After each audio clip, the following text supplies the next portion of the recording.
Baada ya kuwaletea simulizi tamu ya bwana harusi aliyezimia kanisani, leo nakuletea kisa cha mdada aitwaye Jacqueline. Huyu Jacqueline ameniletea kisa chake na mimi nitawasimulia kwa niaba yake. Na naomba tu uwe msikilizaji mzuri na mfuatiliaji mzuri wa simulizi hii, kwani ina mikasa ya kutisha na kuna mambo utajifunza. Na sauti hii ni yangu mimi Joy Ismail. Karibu, endelea kuwa nami. Naitwa Jacqueline na simulizi hii inaanza hivi. Naitwa Jacqueline, ninaishi Kahama, nikifanya shughuli zangu za saluni. Mimi sijaolewa, ninaishi mwenyewe tu na sina mwanaume. Pamoja na kwamba mimi ni mrembo, sio kwamba wanaume hawanitaki. Hapana, wananisumbua sana. Ila mimi tu siwahitaji. Tuachane na hayo.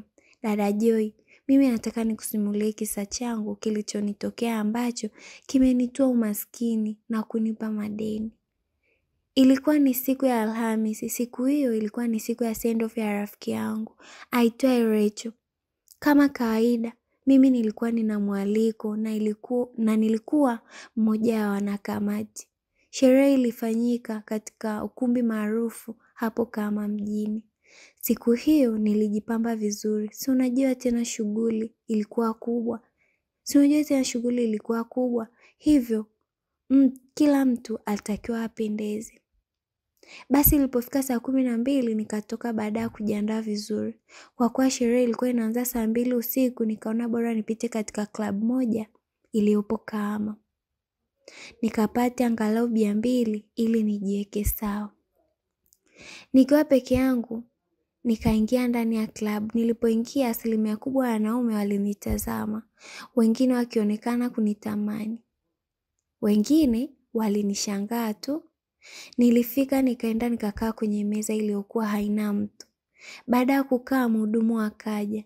Nikaagiza bia, aliniletea, nikaanza kunywa taratibu huku na peruzi mtandaoni katika simu yangu ya iPhone ya bei ghali. Hii simu haikuwa ya kwangu, ila nimeiazima kwa rafiki yangu Husna ili nikavimbe nao kwenye sherehe. Si unajua tena mambo yetu ya dada. Pia niliazima na cheni ya dhahabu kwa rafiki yangu Vero. Kwenye mkoba wangu kulikuwa na shilingi 700,000 za wanakikundi kwa ajili ya zawadi za sherehe. Wakati nikiendelea kunywa kwenye meza moja niliyokaa, akaja kijana mmoja handsome. Huyu mkaka alikuwa ni mzuri na alikuwa amependeza sana.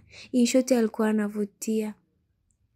Alifika akakaa, akanisalimia huku anatabasamu. Na mimi nikaitikia huku na tabasamu pia.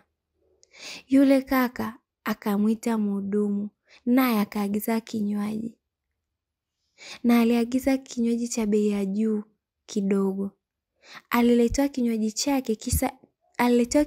chake kisha akafungua. Akamimina katika glasi. Alinitazama kisha akasema kwa sauti ya mapozi, "Sister, karibu." Niliitika asante huku namwangalia alivyo na sura nzuri.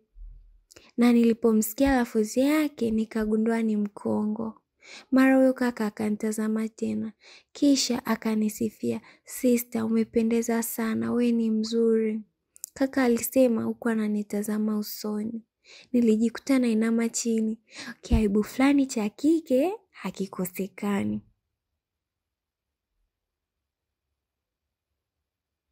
"Sister, samahani kama navuka mipaka." Alipoongea hivyo nikashtuka, nikashtuka. Nilimtazama nikamsikiliza. Anataka kuniambia nini? "Mimi naitwa Zongli. Natokea Kongo Kinshasa. Niko hapa Tanzania kibiashara. Sijui mwenzangu naitwa nani." Alisema huku ananitazama usoni. Nilimtajia jina langu, naitwa Jacqueline. Nilipomtajia jina, akatoa kicheko fulani kizuri. Kisha akanisifia, "Jina lako zuri kama ulivyo mrembo." Yaani aliponisifia hivyo nilifurahi. Yaani mimi huwa napenda sana kusifiwa. Na wanawake wengi huwa tunapenda kusifiwa. Basi stories zikaendelea na Zongli akanitongoza nikamkubali. Yaani alinitongoza siku hiyo hiyo na nikakubali. Hata mimi sikuelewa kwa nini imekuwa vile, maana sio kawaida yangu. Unaweza kunishangaa kwa kukubali haraka, ila kwa jinsi alivyokuwa ni mzuri, ni ngumu kumkatalia. Mara nikaanza kushare naye ile waini aliyokuwa anainywa. Akaagiza chakula, tukaanza kula na tukazoeana sana. Akanisogelea, tukawa zero distance. Akawa ananishika sehemu anazopenda. Mimi nilitulia tu. Mara nyingi Zongli alikuwa anapiga simu, anaongea Kifaransa na Kikongo na aliongea biashara kubwa kubwa. Yaani nikajiona nimelamba dume au mkeka umetiki. Mara simu yake ikaishiwa chaji. Hivyo akaniomba simu yangu awe anapiga. Sikuwa na hofu, nikamkabidhi ile iPhone ili atumie. Sikuwa na hofu kabisa. Nikamkabidhi simu hiyo na nikamuonesha na password namba. Alichukua kinotebook kidogo alichokuwa ameandika namba kwenye simu yangu. Salio lilikuwa dogo, hivyo nilimwambia anunue kwa njia ya M-Pesa na nikamuonesha na namba yangu ya siri. Akaunga salio la shilingi 10,000. Kisha akaendelea kupiga simu kwa wafanyabiashara wenzie. Mara ikafika saa 2 usiku, muda wa ile sherehe kuanza. Muda ambao ndio ile sherehe inaanza kule ukumbini. Nilikuwa naenda kwenye send off. Wakati huo raha za Zongli zimeninogea, yaani najihisi raha sana kuwa naye. Ndipo nikamwambia swala la kwenda kwenye sherehe ya send off. Akanijibu kwamba tukae kidogo tutaenda, wala sikumpinga. Wakati tukiendelea kula bata, mara Zongli akafungua kibegi kidogo alichokuwa nacho. Kisha akanionyesha pesa za kigeni za mataifa mbalimbali zilikuwa kwenye kibegi hicho. Kisha akaniambia, "Baby, unaona hizi pesa za nchi mbalimbali? Nikizichange kwa pesa ya Kitanzania thamani yake ni shilingi milioni 21 na 300,000. Ni pesa za Urusi, India, China na Kongo. Lakini kwa bahati mbaya, hapa Kahama hakuna sehemu ya kubadilisha hizi pesa. Ni mpaka Mwanza. Hapa wanabadili dollars, pound, euro na pesa za nchi jirani kama Kenya, Uganda na Kongo. Unavyoniona hapa nimeishiwa pesa za Kitanzania. Sasa tunafanyaje? Na mimi nataka kuendelea kula raha na wewe, mwanamke mzuri, mke wangu mtarajiwa." Yaani aliponiita hivyo mke wake, nikajihisi furaha sana.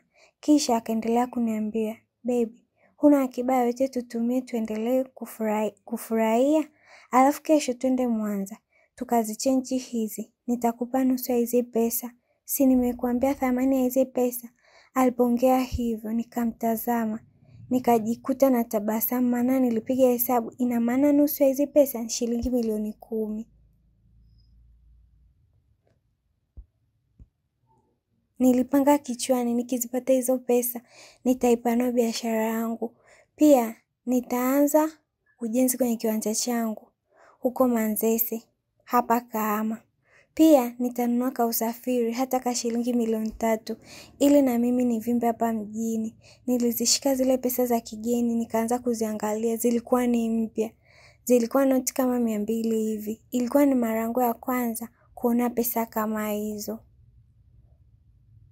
Alilifunga lile begi, kisha akanikabidhi nikae nalo mimi. Pale pale nilifungua mkoba wangu, nikatoa shilingi 200,000 nikamkabidhi. Ni katika zile shilingi 700,000 za zawadi za wanakikundi, ambazo ilipaswa tutoe kwenye send off, ambao mpaka muda huo sikuwa nimeenda. Sikuwa na wasiwasi wowote. Kesho yake ningeingiza shilingi milioni 10 alizopokea. Tukiendelea kula bata, na wakati huo klabu ilikuwa imechangamka sana. Tulikuwa na vibe sana. Tulikuwa tunasimama tunacheza, ila kibegi sikukiacha. Nilikuwa nacheza nacho. Si unajua kulikuwa na pesa za kigeni. Mara ikafika saa 4 usiku. Huko kwenye send off wanakikundi wakaanza kupiga simu. Zongli akawa hanipi simu nipokee. Tuliwapotezea. Wakati huo pombe zilikuwa zimeingia vizuri kichwani. Sielewi send off wala nini. Vibe lilinikolea haswa. Sio siri, sikuwahi kwenda club kama hiyo. Ilikuwa ni mara yangu ya kwanza kuingia. Mara ikafika saa 7 usiku. Hapo nimeshampa Zongli shilingi 400,000 katika zile shilingi 700,000 za zawadi za wanakikundi. Nilijikuta nimesahau kabisa habari za send off kule ukumbini. Kwa raha za Zongli nilinogewa. Ilipofika saa 7:30 tukawa tumechoka. Tukaenda kuchukua chumba katika loji iliyopo jirani na klabu hiyo. Tulipoingia katika chumba hicho, nikawa nimebanwa haja ndogo, hivyo nikaingia katika choo ili kujisaidia. Nilipotoka nilimkuta Zongli amekaa kitandani, ameshika bilauri ya plastic zile take away iliyojaa wine. Alinikalisha kitandani, kisha akanipiga mabusu moto moto, mwili ukasisimka, kisha akachukua ile bilauri akaninywesha taratibu, huku ananipapasa kwenye paja. Alininywesha yote ikaisha. Kisha akanivua nguo zote, nikabaki mtupu. Yeye akanibeba, akanilaza kitandani. Sikumuona anavua nguo. Kwa upande wake sikumuona anavua nguo. Mimi nilijihisi kichwa kizito sana. Nikahisi usingizi mzito sana. Usingizi mzito mno, sikuelewa kinachoendelea. Nilikuja kuzinduka saa 6 mchana baada ya kushtuliwa na mhudumu wa loji. Nilipoamka nikajikuta niko uchi, sijajifunika chochote. Zongli simuoni. Wakati huo nikiwa naendelea kujishangaa, yule mhudumu akanifunika. Akanifunika na shuka ili nijistiri. Ndipo nikamuuliza yule kaka. Ndipo nikamuuliza mhudumu, yule kaka nilikuja naye hapa yuko wapi? Mhudumu akanijibu, yule kaka aliondoka saa 8 usiku na hakurudi tena. Maana mimi ndio huwa nafungua mlango, ila sikumuona anarudi. Ingawa aliaga kwamba nitarejea. Huyo mhudumu aliponijibu hivyo, nikaangaza macho, sikuona simu yangu. Na ile cheni ya watu sikuiona. Kile kibegi kilikuwepo na mkoba wangu. Kile kibegi chenye hela kilikuwepo, pamoja na mkoba wangu ulikuwepo. Nilifungua mkoba wangu, nikaona uko tupu, yaani pesa hazimo wala simu, vyote havikuwepo. Kilichosalia ni kioo na vipodozi nilivyokuwa nimebeba, kama kawaida yetu kina dada. Nilifungua lile begi, nikakuta zile pesa zimo. Nilijikuta na tabasamu. Kisha nikamwangalia yule mhudumu ambaye alikuwa ananiangalia.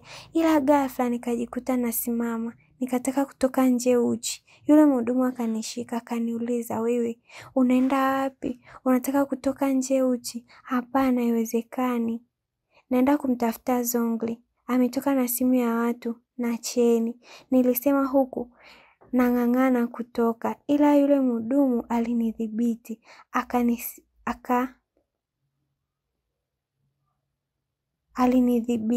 Akanisubiri, nikavaa, kisha nikamsimulia kisa chote. Alinipa pole, kisha akanipa matumaini kwamba huenda atarudi. Ameacha hizo pesa za kigeni, na kama asiporudi bado faida itakuwa ni yako. Utachange hizo pesa za kigeni na utalipa madeni. Pesa nyingine utafanya maendeleo, na sio wapambe tutapata hata ya maji.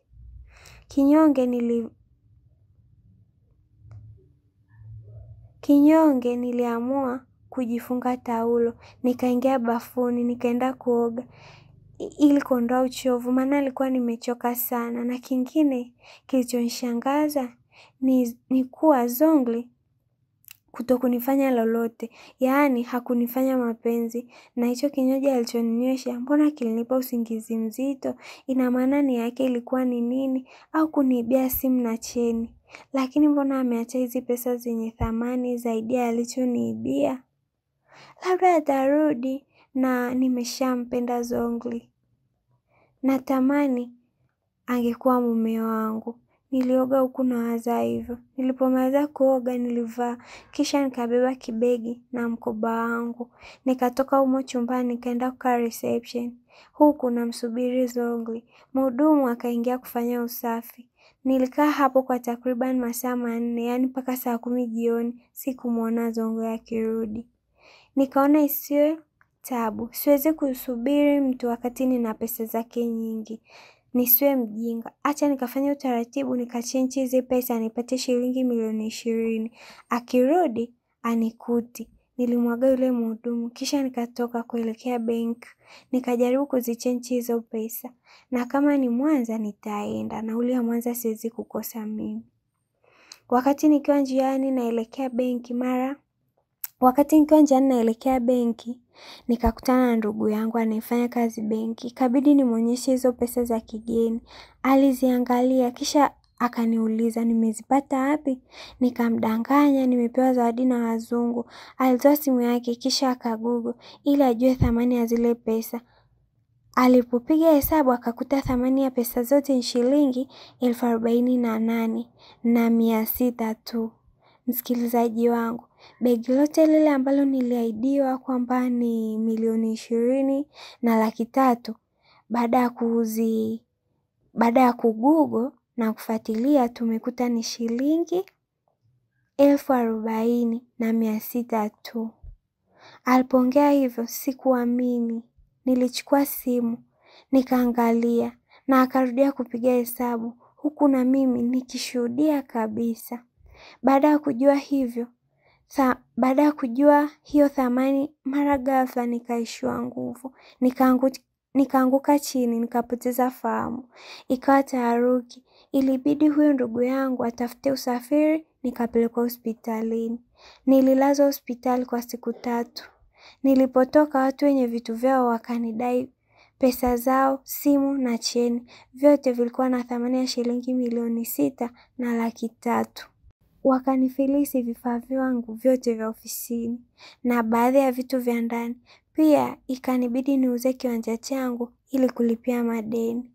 Kiwanja na vitu vyote vya ofisini nilivyoviuza nilifanikiwa kulipa shilingi milioni 5. Hivyo nimebakiwa nadaiwa shilingi milioni 1 na 300,000 na nimeanza upya kujitafuta.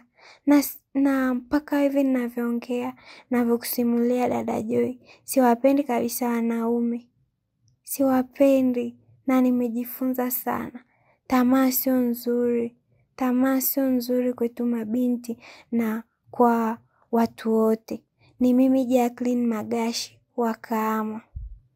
Mpenzi msikilizaji, umesikia Jacqueline ametuletea kisa chake.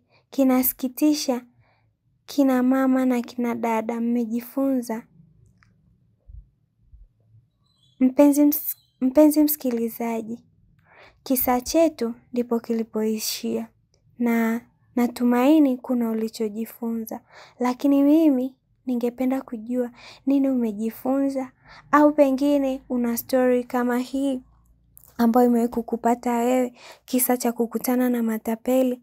Share kwa wengine kisa hiki cha Jacqueline. Pia usisahau kusubscribe, kulike na kucomment ili kuendelea kupata masimulizi mengine kutoka kwetu. Kwa niaba ya mtayarishaji wangu Ramafinya Simbila, ni mimi msimuliaji wako Joy Ismail.